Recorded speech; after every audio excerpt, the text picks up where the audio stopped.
Today we will be performing one lower body exercise and one upper body exercise. Our upper body is going to be a vertical pull, and for our lower body we're going to be doing a deadlift. I'm going to demonstrate the goal for the exercise and what one we want to be doing, as well as a regression if we're not able to do that, and as well as progression if we need a little bit more advanced of a movement. So first off, for our lower body, we're going to be performing a deadlift, just a standard style deadlift. So I have the bar in front of me here with some weight on it. I'm going to make sure I want my shins to pretty much be touching the bar, so we don't want our toes all the way out here. We want them under the bar, pretty much touching. We want our shins touching the bar, shoulder width apart. As we hinge down, we don't want to bend over, right? We want to hinge down. We kind of want to get into somewhat of a squat. We want to make sure our hands are even on both sides. I like to do thumbs away from the smooth. And as we perform our deadlift, we are going to push the ground away. And then once we get to our knees, we'll hinge up. We're going to thrust our hips forward, and we're going to control that bar going back down. Once again, we want to push the ground away and then hinge and thrust up.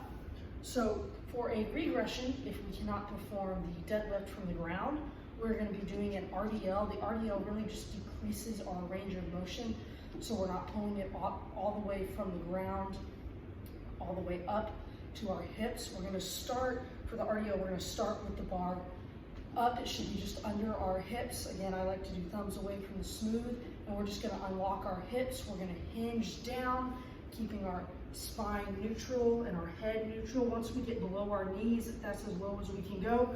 Again, we're just going to hinge back up and thrust our hips forward. If you can go lower than that, great, but again, it's just a regression. So the goal is to get below our knees and then back up. So for a progression, to make it a little bit harder, instead of adding more weight, we're going to use a resistance band. What the resistance band is going to do is just kind of add that tension. Just going to lay the band over the bar and step on both sides of it with our feet. Again, same thing, shoulder width apart. We want our thumbs away from the smooth, right? And same exact motion as our original deadlift, except for what this does is it adds more tension, and then we have to really control it going back down. So again, same movement on there, it's just adding tension.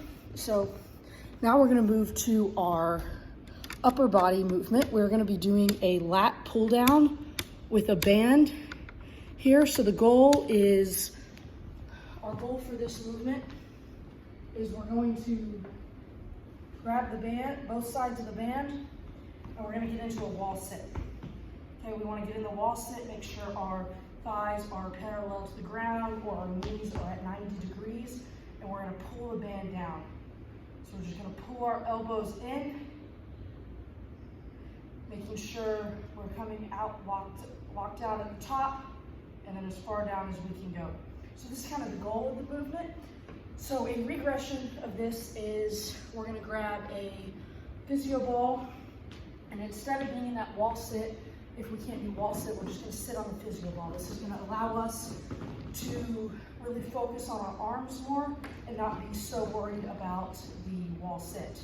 Again, same movement, just pulling the band down. Again, this is just to make sure that this just helps if we can't do the wall sit and the pull down at the same time.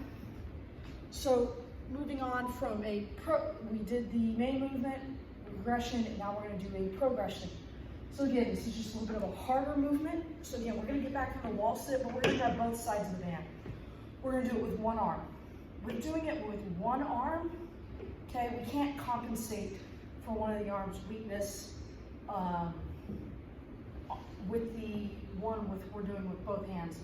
This ensures that we're using all the muscles that we need to be using, especially our lats, and we're filling the biceps just a little bit to pull the band down.